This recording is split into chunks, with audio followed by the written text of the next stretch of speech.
Halo semuanya, selamat datang dalam video terakhirku tentang pengantar materi matematika dasar 1A. Untuk bab ini, kita akan membahas tentang Lens dan Euler atau fungsi transenden. Nah, pertama-tama, Lens. Nah, tentunya kalian terkadang pernah dengar Lens atau Lon. Nah, untuk video ini saya akan memanggilnya sebagai Lens. Nah, Lens merupakan logaritma natural. Nah, apa itu logaritma natural? Nah, yang lebih dirujuk oleh logaritma natural adalah kan tentunya log memiliki basis seperti 2, 3, dan lain-lain. Nah, logaritma natural merupakan logaritma dengan basis e.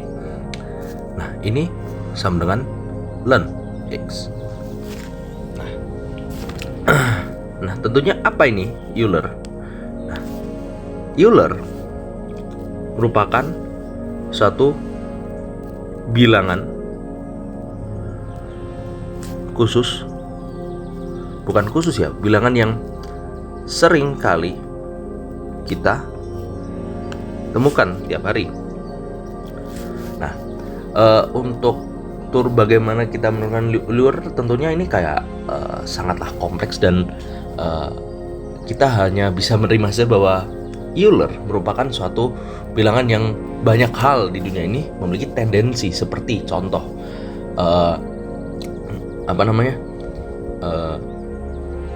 cangkang beberapa binatang, ada beberapa pertumbuhan penduduk bisa dijelaskan dengan Euler dan Lens.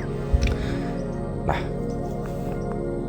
tentu setelah kita mengetahui apa itu Lens dan apa itu Euler, kita bisa lanjut terhadap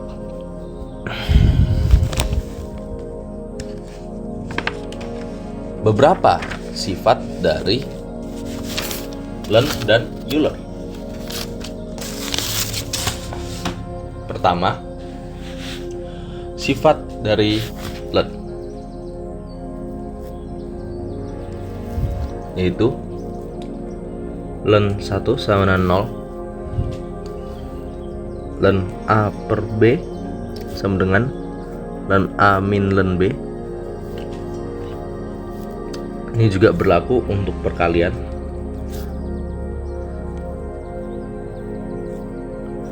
Lalu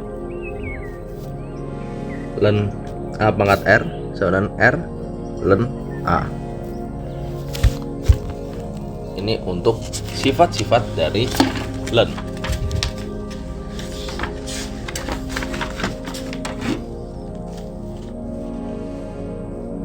Lalu sifat dari Euler adalah E pangkat Ln X sama dengan X, atau E pangkat Ln sama dengan 1. Nah, lalu Ln E pangkat Y sama dengan Y, atau Ln E sama dengan 1. Lalu E pangkat A kali E pangkat B sama dengan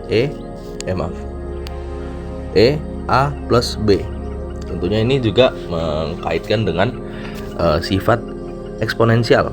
Ini juga berlaku untuk E pangkat A per E pangkat B sama dengan E pangkat A min B.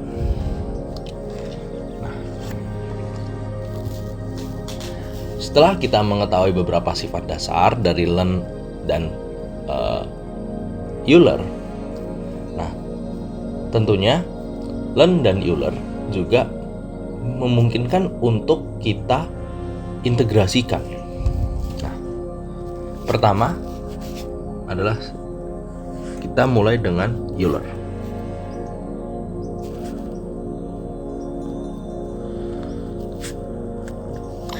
Nah, suatu sifat dari Euler adalah jika kita mengintegralkan E pangkat X, maka kita akan menghasilkan dx. Maka kita akan menghasilkan hasil yang sama, yaitu E pangkat X plus C. Lalu ini juga berlaku tapi ini juga berlaku untuk misal E pangkat X dx. Nah, akan tetapi tetap kita menggunakan sifat integral, yaitu 1/A E pangkat AX plus C. Dan ini juga beraplikasi dalam turunan,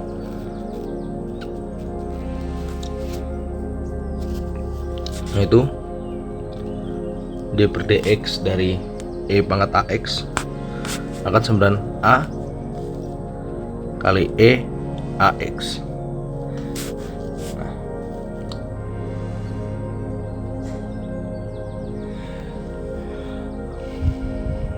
tentunya sifat-sifat ini kita melihat suatu pattern bahwa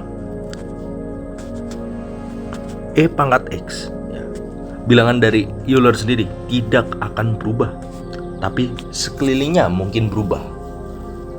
Nah, lalu kita bisa lanjut dengan integral dari ln.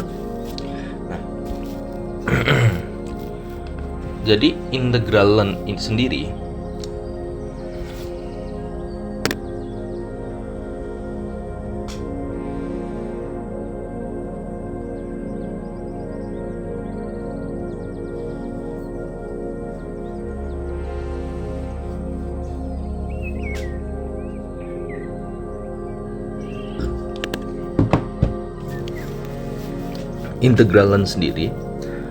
usahanya untuk materi ini tidak akan keluar, karena memang kita harus menggunakan integration by parts. Jadi ini tidak keluar ya untuk mat das 1A. Nah, lalu yang tentunya banyak adalah turunan dari ln. Turunan dari ln itu adalah D per dx ln x sama dengan 1/x kali x aksen. Nah, ini juga beraplikasi bahwa kepada anti turunan dari 1/x x aksen sama dengan ln x. Jangan lupa plus c. Nah, lebih tepatnya adalah ini ya, ada mutlaknya ya.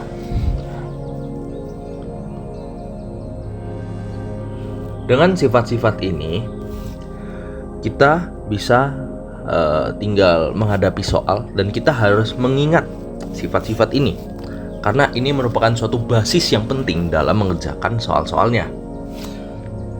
Lalu selain ada sifat ln dan Euler, terdapat beberapa fungsi yang kita tidak bisa integrasikan atau kita turunkan dengan manual.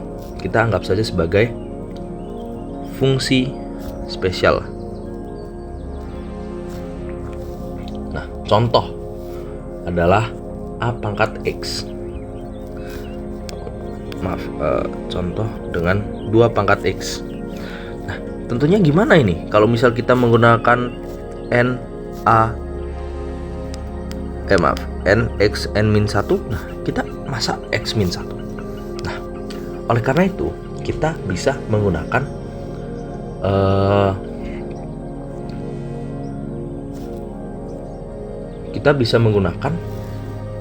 ln dan Euler. Nah, tapi untuk praktikalitas ya, lebih baik kita langsung menggunakan sifat saja. Yaitu kalau misal kita mencari turunannya, maka kita akan menemukan bahwa ini adalah 2 pangkat X dikali ln 2. Dan untuk integral 2 pangkat X, kita akan menemukan 2 pangkat X per ln 2. Atau kita bisa menyimpulkan bahwa ini adalah turunan dari A pangkat X sama dengan A pangkat X dikali ln A, dan integral A pangkat X sama dengan A pangkat X per ln A. Ini merupakan suatu sifat yang kita harus ingat juga dalam mengerjakan soal-soal. Lalu terdapat juga jika kita mencari turunan dari X pangkat X. Nah, tentunya ini X pangkat. Nah, tentunya dalam mengerjakan soal ini kita harus menjadikan ini X pangkat X. Iya, sebenarnya X pangkat X. Dan untuk kebetulan untuk soal seperti ini kita lebih baik tidak menggunakan sifat dan kita langsung menurunkan saja ya. Nah, kalau kita bisa mengalihkan kedua sisi dengan len di ini, lalu kita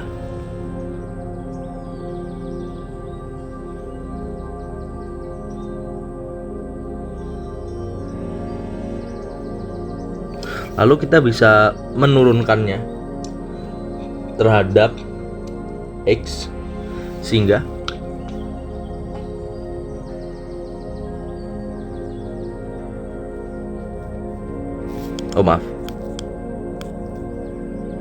sehingga kita akan bisa menulis lagi ini sebagai X len X dan ini len Y. Nah, kita bisa menurunkannya sehingga ini kita menurun Y seper Y kali dy per dx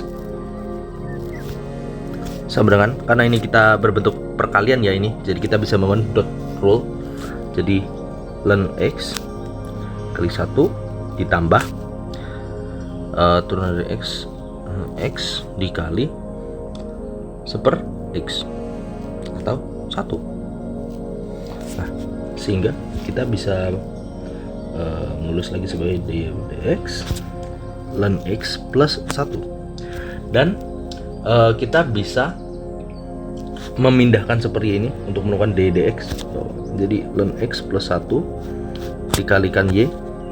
Nah, di mana Y kita bisa memasukkan nilainya lagi, sehingga kita menemukan len X plus 1 dikali X pangkat X, sehingga X pangkat X dan X plus X pangkat X sama dengan dy per dx. Lalu selain itu kita juga dapat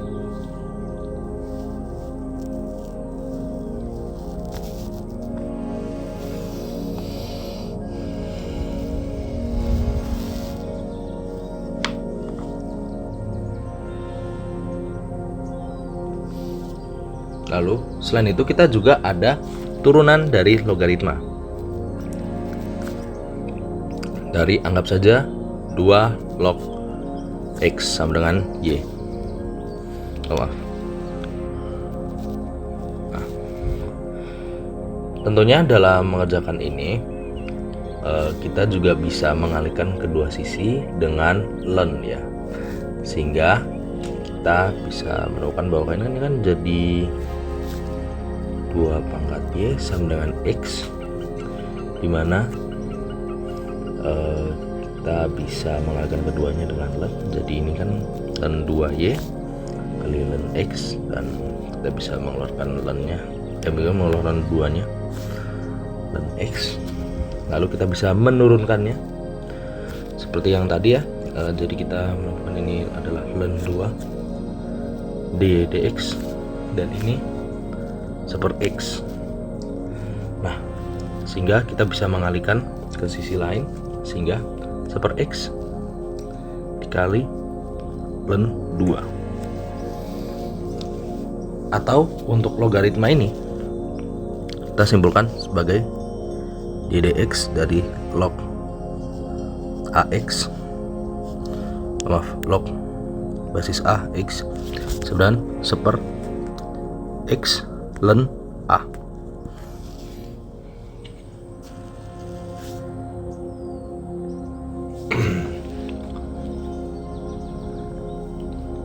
Lalu setelah kita mengetahui beberapa sifat-sifat ya dalam fungsi transenden, kita bisa mulai mempelajari tentang fungsi inverse. Fungsi inverse kita bisa anggap sebagai suatu kebalikan. Nah, fungsi inverse merupakan suatu fungsi yang kalau kita tunjukkan dalam ini adalah suatu fungsi yang misal ada fungsi seperti ini, maka fungsi inversnya seperti ini. Nah, makanya kita kan bisa menjelaskan bahwa fungsi inverse atau f aksen min 1 f pangkat min 1x itu kita bisa menemukannya dengan misal kita memiliki y x kuadrat. Nah, seperti rumus pada ini. Nah, untuk kita menemukan inverse-nya atau f pangkat min 1x, maka kita harus menjadikan ini, memindahkanlah ini x kuadrat, kita pindahkan menjadi akar ya, akar y, sehingga seperti ini. Nah, lalu kita menukarkan jadi akar x sama dengan y. Ini merupakan inverse fungsinya. Makanya ini merupakan y akar x. Nah, oleh karena itu inverse ya, dalam mencari inverse kita hanya berpacu terhadap cara ini, dimana ya kita tinggal menukar-nukarkan, kecuali dalam inverse trigonometri dimana ada beberapa hafalan yang dimana ada turunnya, tetapi menurutku lebih baik kita menghafal saja ya, karena lebih praktis dalam menjalankan soal-soalnya.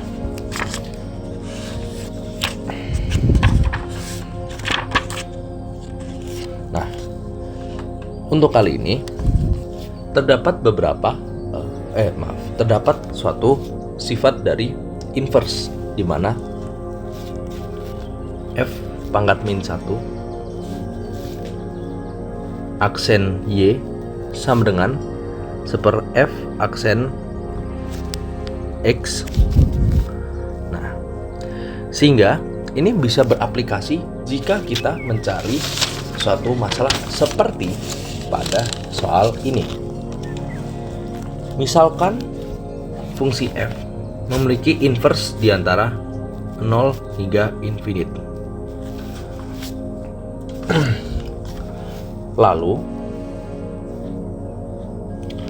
jika f1 sama dengan 4, f4 sama dengan 12, lalu f aksen 1 sama dengan 4 dan f aksen 4 sama dengan 2, maka f pangkat min 1 aksen 4 berapa? Kita bisa menggunakan fungsi di atas ini ya, dimana f pangkat min 1 aksen y sama dengan seper f aksen x. Nah, pertama-tama kita harus melihat apa yang kita miliki info-infonya. Maaf, ini harusnya menjadi 4 ya. Nah, kita mengetahui bahwa ada f aksen 1 sama dengan 4 dan f1 sama dengan 4 dan f4 sama dengan 1. f4 sama dengan 12. Nah,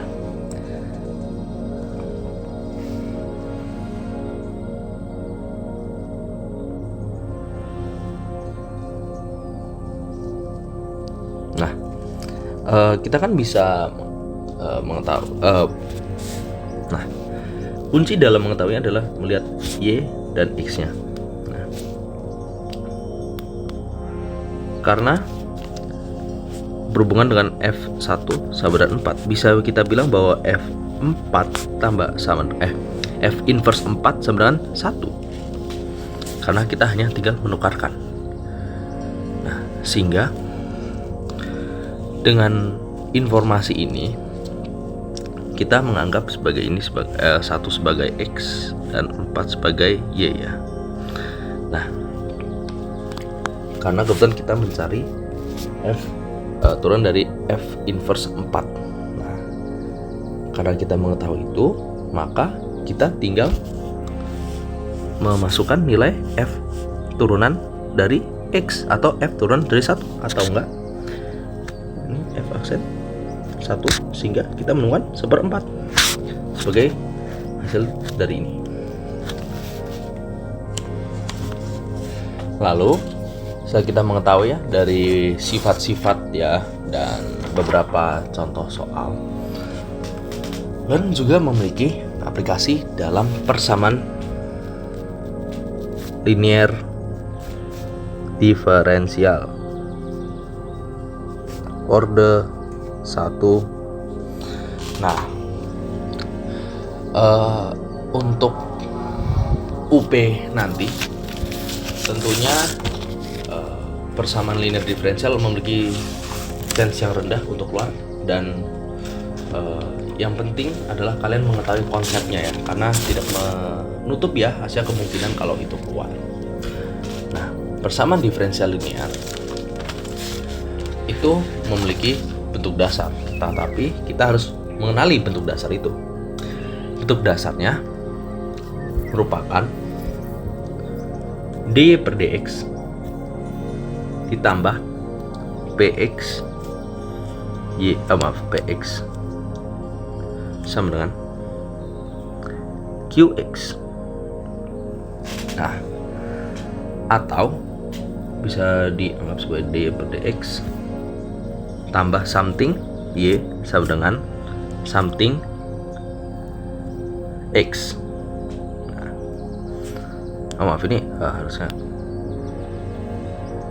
px dikali y ya. Nah, sekali something. Nah, salah satu contohnya adalah dengan ini. Kita memiliki bentuk seperti ini. Plus y sama dengan 2 cos x. Nah, bagaimana sih kita membuat ini menjadi bentuk dasar? Nah, tentunya kita bisa melihat dalam ini. Nah, karena dx itu tidak harus sendirian ya hitungannya. Kita bisa membagi semuanya dengan 2x plus 1. Sehingga kita menemukan bahwa ini dy per dx plus y per 2x plus 1 sama dengan 2x plus 1 akar 2x plus 1 cos x per 2x plus 1. Nah, ini merupakan bentuk dasarnya. Lalu biasanya untuk kita menyelesaikan persamaan linear diferensial, kita harus yang ada yang namanya faktor integrasi. Nah, faktor integrasi merupakan cara kita untuk menyelesaikan masalah ini dengan mengintegralkan integral dari px. Nah, misal untuk ini adalah integral dari px dx, maka ini menjadi integral 1/2x plus 1 dx. Ya, dimana kita bisa menggunakan permisalan dimana ini u sama 2x plus 1, sehingga du sama dengan 2x dx sama dengan dx sama dengan du per 2, dimana kita substitusi ya, ini menjadi u, du per 2, maka kita bisa mengeluarkan ini jadi setengah setengah integral 1/u du, sehingga setengah kali ln u atau setengah ln 2x plus 1. Ini sebagai faktor integrasi. Nah, pangkat setengah ln. Nah, tentunya kita bisa mengambil sifat ini lagi ya. Ini setengah kita masukkan jadi ln 2x plus 1 pangkat setengah, sehingga ini kita bisa anggap sebagai akar 2x plus 1. Nah, ini faktor integrasinya. Nah, dalam menyelesaikan masalah ini terdapat dua cara, yaitu solusi umum dan solusi khusus. Perbedaannya adalah dalam apakah kita mencari plus c-nya atau tidak. Misal dengan solusi umum. Nah, berhubungan kita telah menemukan faktor integrasi, kita mengalihkan semuanya dengan faktor integrasi. Nah, tetapi tentunya kan ada beberapa matematika kompleks yang harus kita lakukan, sehingga kita tinggal menghafal rumus ini. D per dx kurung y kali faktor integrasi ya, sama dengan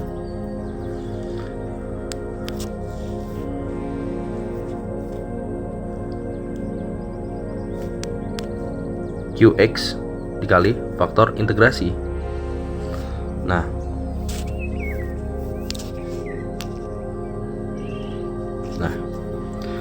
jadi kalau kita menggunakan lagi y dikali akar 2x plus 1 sama dengan, kan ini kan 2x plus 1 dikali ini dikali 2x plus 1 dikali cos x per 2x plus 1. Nah, karena ini kalau kita kalikan kedua ini jadi 2x plus 1, maka ini kita bisa coret ya, sehingga kita menemukan bahwa D per dx sama dengan y kali 2x plus 1 sama dengan cos x.